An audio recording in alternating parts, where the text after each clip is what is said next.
नमस्कार, मी प्रतीक्षा. DNA मराठीमध्ये आपलं स्वागत.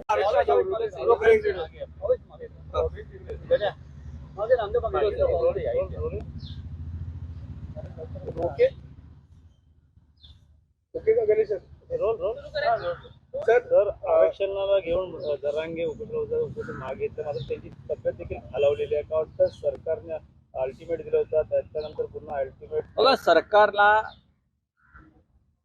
सरकारनं जरांगे पाटलांकडून एक मुदत मागे मागितली होती. त्यानंतर त्यानं उपोषण सोडलं. मला वाटतं 1 महिन्याची मुदत होती.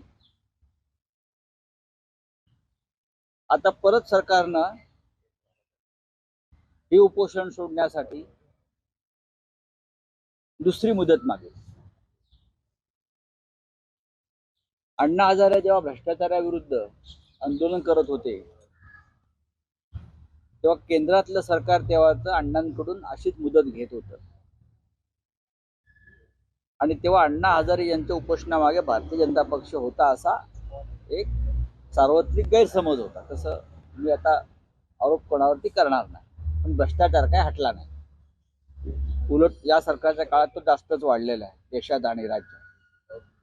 पण जरांगे पाटलांचं उपोषण जे आहे हा एक वेगळा विषय आहे. संपूर्ण महाराष्ट्रातला मराठा समाज त्यांच्या मागे ठामपणे उभा आहे, दिसत आहे. राजकारणातले काही मराठा नेते नसतील, पण सामान्य मराठा समाजाचा माणूस त्यांच्या मागे उभा आहे. गेल्या काही दिवसापासून त्याने जेव्हा नव्यानं उपोषण सुरू केलं, त्यानंतर त्यांची प्रकृती सातत्यानं खालावत आहे आणि हे उपोषण त्यांच्या जीवावर बेतू शकतं हे स्पष्ट झाल्यावरती आमच्या सगळ्यांची भावना होती. उद्धव ठाकरे हे त्यांच्याशी स्वतः बोलले. श्रीमंत छत्रपती शाहू महाराज तिथे येऊन गेले, त्यांना भेटून गेले आणि सगळ्यांचंच म्हणणं होतं की आपण आपल्या प्रकृतीला आणि जीवाला सांभाळा. परवा सर्वपक्षीय बैठक झाली, त्यातून काही निष्पन्न झालं नाही. आंदोलन वाढत गेलंय, चिघळत गेलं. पेटवापेटवी सुरूच राहिली. आमदार मंत्री यांना गावबंदी कायम राहिली. अखेर काल सरकारच्या वतीनं जे शिष्टमंडळ गेलं, त्यानंतर त्यांनी सरकारला जी मुदत दिलेली आहे पुन्हा 2 जानेवारीपर्यंत, त्यानंतर उपोषण मागे घेतलं. उपोषण जरी मागे घेतलं असलं तरी पेच कायम. हे कोणी पडद्यामागे राजकारण करते का या सगळ्या आंदोलनाचं? तो एक संशोधनाचा विषय. अजूनही सरकारकडून, म्हणजे महाराष्ट्र सरकारकडून कुणबी प्रमाणपत्र देण्याची गोष्ट लावण्यासाठी त्यांना वेळ हवाय. पण मराठ्यांना आरक्षण देण्यासाठी म्हणून जी घटना दुरुस्ती करणं गरजेचं आहे, त्यासाठी लोकसभेचं अधिवेशन बोलवून त्यात हा घटना दुरुस्तीचा प्रस्ताव ठेवावा लागेल आणि त्यासाठी भारतीय जनता पक्षाच्याच नेत्यांना पुढाकार घ्यावा लागेल. कारण मोदी हे प्रधानमंत्री आहेत, अमित शाह गृहमंत्री आहेत. याविषयी एकही भाजपचा नेता आणि महाराष्ट्राचे मुख्यमंत्री का बोलत नाहीत, हा आमचा प्रश्न. विशेष अधिवेशनामध्ये किंवा डिसेंबरला सुरू होणाऱ्या हिवाळी अधिवेशनामध्ये या संदर्भातला एखादा प्रस्ताव मोदींचं सरकार आणणार आहे का, याच्यावरती या महाराष्ट्राला आणि महाराष्ट्रातल्या सकल मराठा समाजाला उत्तर मिळायला हवंय. या भाजपचे काही छोटे मोठे टिल्ले पोपटलाल बोलत या विषयावरती बोलतात. जरांगे पाटलांचे प्राण जावेत अशी त्यांची भूमिका होती. सर्वपक्षीय नेत्यांनी आवाहन केलं आणि सरकारला वाटलं हे प्रकरण आपलं अंगलट येईल आणि अख्खा महाराष्ट्र त्यातून पेटेल, म्हणून त्यांनी काल जरांगे पाटलांना आश्वासन दिलंय आणि सध्या तूर्त हे उपोषण थांबवलंय. पण महाराष्ट्राची परिस्थिती गंभीर आहे, अस्थिर आहे आणि महाराष्ट्र खतखततो. याबाबत राष्ट्रपती असेल, पंतप्रधान असेल, यांना तुम्ही पत्र देणार का विशेष अधिवेशनासाठी, आणि या संदर्भात तुम्ही जाणार का, भेटणार का? एक लक्षात घ्या, आम्ही वारंवार ही मागणी करतो ना, पत्र कशाला द्यायला हवं? सरकारला कळत नाही.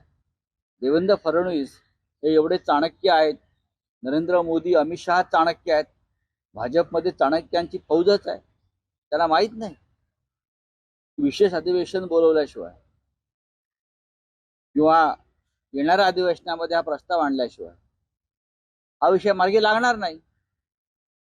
जसं मागे आपण एक 5 दिवसाचे विशेष अधिवेशन बोलून महिलांविषयीचं विधेयक मंजूर करून घेतलं, तसाच हा विषय आहे. यासाठी आम्ही पत्र कशा करता लिहायला पाहिजे? सर, हिंदी में जानना चाहेंगे, जरांगे पाटिल ने अपना उपोषण वापस लिया है, सरकार ने कुछ आश्वासन दिए हैं? देखिए, सरकार हमेशा आश्वासन ही देती, सरकार हमेशा आश्वासन ही देती।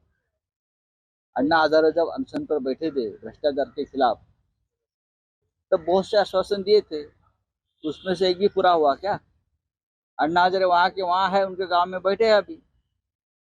भ्रष्टाचार चल रहा है, भ्रष्टाचार बढ़ रहा है, सरकार बदल गई और भ्रष्टाचार का ये भी बदल गया, रूप भी बदल गया।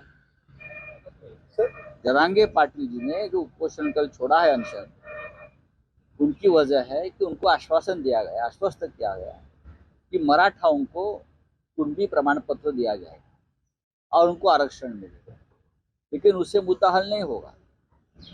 आपको अगर मराठाओं को आरक्षण देना है, ओबीसी या आदिवासी के आरक्षण को कोई भी धक्का न लगा के, तो आपको संशोधन करना होगा कॉन्स्टिट्यूशन में, और इसीलिए आपको लोकसभा में या पार्लियामेंट में एक प्रस्ताव लाना पड़ेगा। उस बारे में कोई बात नहीं कर रहा। सर, एक प्रश्न असा आहे की मुख्यमंत्री सांगतात की 2 जानेवारीची वेळ दिली आणि जरांगे पाटील सांगतात 24 डिसेंबरची वेळ दिली आहे. तर जरांगे पाटीलची राज्य सरकार दिशाभूल करत आहे का तारखेवरून? कोण? मुदतवाढ दिलेली आहे जरांगे पाटील 24 डिसेंबर आणि सरकार 2 जानेवारी, पण 31 डिसेंबरला सरकार जात आहे ना। 31 डिसेंबर पर्यंत या सरकारच्या भविष्याचा फैसला लागेल, बरोबर आहे। त्याच्यामुळे सरकार ही जबाबदारी आपल्यावरती घ्यायला तयार नाही।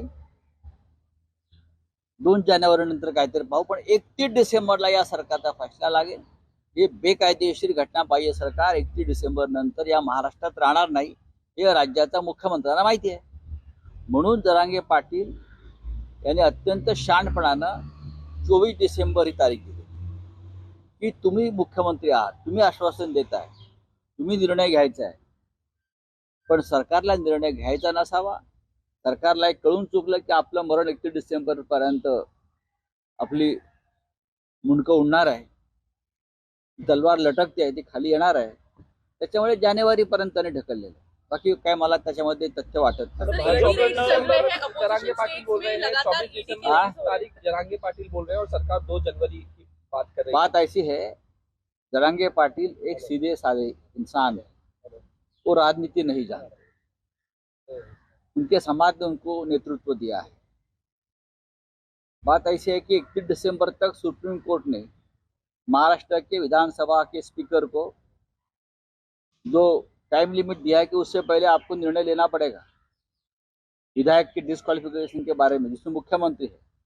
31 दिसंबर तक इस राज्य की सरकार नहीं रहेगी, मुख्यमंत्री के साथ 16 विधायक डिस्क्वालीफाई हो गए, सरकार गिरेगी। इसीलिए जरांगे पाटिल ने कहा है कि 24 दिसंबर तक निर्णय लीजिए, और सरकार ने कहा है 2 जनवरी सरकार की मौत के बाद मातम मनाने का काम वो करेंगे। सरकार को मालूम है उनकी मौत सुनिश्चित है, सरकार जाने वाली 31 दिसंबर को, ये सर्वोच्च न्यायालय का निर्णय है। इसीलिए जो नई सरकार बनेगी उनके ऊपर जिम्मेदारी ये सरकार डालना चाहती है। अपोजिशन की स्टेट्स में लगातार ईडी के रेड्स हो रहे हैं, राजस्थान में भी ईडी के रेड्स देखने को मिल रहे हैं। आपने देखा होगा राजस्थान में किसी को कल उनके एंटी करप्शन ब्यूरो ने पकड़ा भी है, किसी ईडी अधिकारी को। राजस्थान, दिल्ली की भी एक मंत्री है राजकुमार जी, उनके ऊपर रेड्स हुई है, राजस्थान में रेड्स हो रही है। अपोजिशन जहाँ जहाँ सत्ता पे है वहाँ रेड्स हो रही है। हमारे पार्टी के एक नेता रविंद्र वायकर को ईडी का नोटिस आया है। अरे भाई, महाराष्ट्र के मंत्री कैबिनेट में 7 लोग ऐसे हैं जिनको ईडी जेल भेजना चाहती थी, आपने उसको मंत्री बनाया। अब उनकी फाइलें कहाँ गई? जो आपके टेबल पर पड़ी थी वो फाइलें कहाँ गई? कहाँ रखी आपने? आप चुन चुनकर ढूंढ ढूंढकर अपोजिशन के नेताओं को पकड़ रहे हो, हाँ, उनको डिस्टर्ब कर रहे हो, चाहे मुख्यमंत्री केजरीवाल जी हो, चाहे अशोक गहलोत जी के बेटे हो, चाहे राजस्थान कांग्रेस पार्टी के अध्यक्ष हो, चाहे महाराष्ट्र में महाविकास आघाड़ी के नेतागण हो, क्या आपको दूसरा कोई बीजेपी या आपके साथ जो है मिलते नहीं? जो शिंदे गुट और अजित पवार गट के जो लोग हैं उसमें से आधे तो ईडी के टेंटेड लोग हैं. रवींद्र वायकर यांच्यावर ईडीने गुन्हा दाखल केलेला आहे. मी आपल्याला आता म्हणालो ना की फक्त विरोधी पक्षाचे जे प्रमुख लोक आहेत त्यांच्यावरच तुम्ही गुन्हे दाखल करताय शोधून शोधून. ईडीचं जे राजकारण आहे म्हणजे भारतीय जनता पक्ष ईडीचा वापर हा राजकीय हत्यार म्हणून करताय. पण 2024ला सगळा त्या हिशोब केला जाईल हे सगळ्यांना माहिती आहे. ज्यांनी खोटे खटले दाखल केलेत ते राजकारणी असतील, ते पोलीस असतील किंवा केंद्रीय तपास यंत्रणा असेल, त्यांना आरोपीच्या पिंजऱ्यात उभं केलं जाईल हे मी आता या कॅमेरासमोर सांगतो. भाजपचं म्हणणं आहे की उद्धव ठाकरे बाहेर गेलेले आहेत, मात्र उपोषणापूर्वी थांबले नाही. दुसरीकडे दौरा देखील फडणवीस करत आहे. छत्तीसगडचा इकडचा प्रचारात मग्न आहे. काय वाटतं एकंदरीत दोन्ही नेते बाहेर आहेत? नाही, मला माहित नाही, पण देवेंद्र फडणवीस हे सत्तेवर आहेत. ते राज्याचे गृहमंत्री आहेत. राज्य पेटलेलं आहे. हा, उपोषणामुळे वातावरण अस्थिर आहे, तणावपूर्ण आहे. गृहमंत्र्यांची जबाबदारी जास्त आहे ना. आमदारांची घरं जाळत आहेत, मंत्र्यांना गावबंदी केली जाते. अजून काय तुम्ही सांगताय, आम्हाला अक्कल शिकवताय आणि तुम्ही तिथे केंद्रीय निवडणूक समितीच्या बैठकीला जाऊन बसताय. राज्य महत्वाचं आहे, जळणारं राज्य महत्वाचं आहे की तुमची केंद्रातली निवडणूक समितीची बैठक महत्वाची आहे? प्रकाश सोळंकेंचं केरला म्हणणं के आहे एक नेता है एंथनी करके, उनको केरला पुलिस ने अरेस्ट किया है हेट क्राइम फैलाने के लिए. बीजेपी के नेता तो है. क्या गलत क्या उसमें?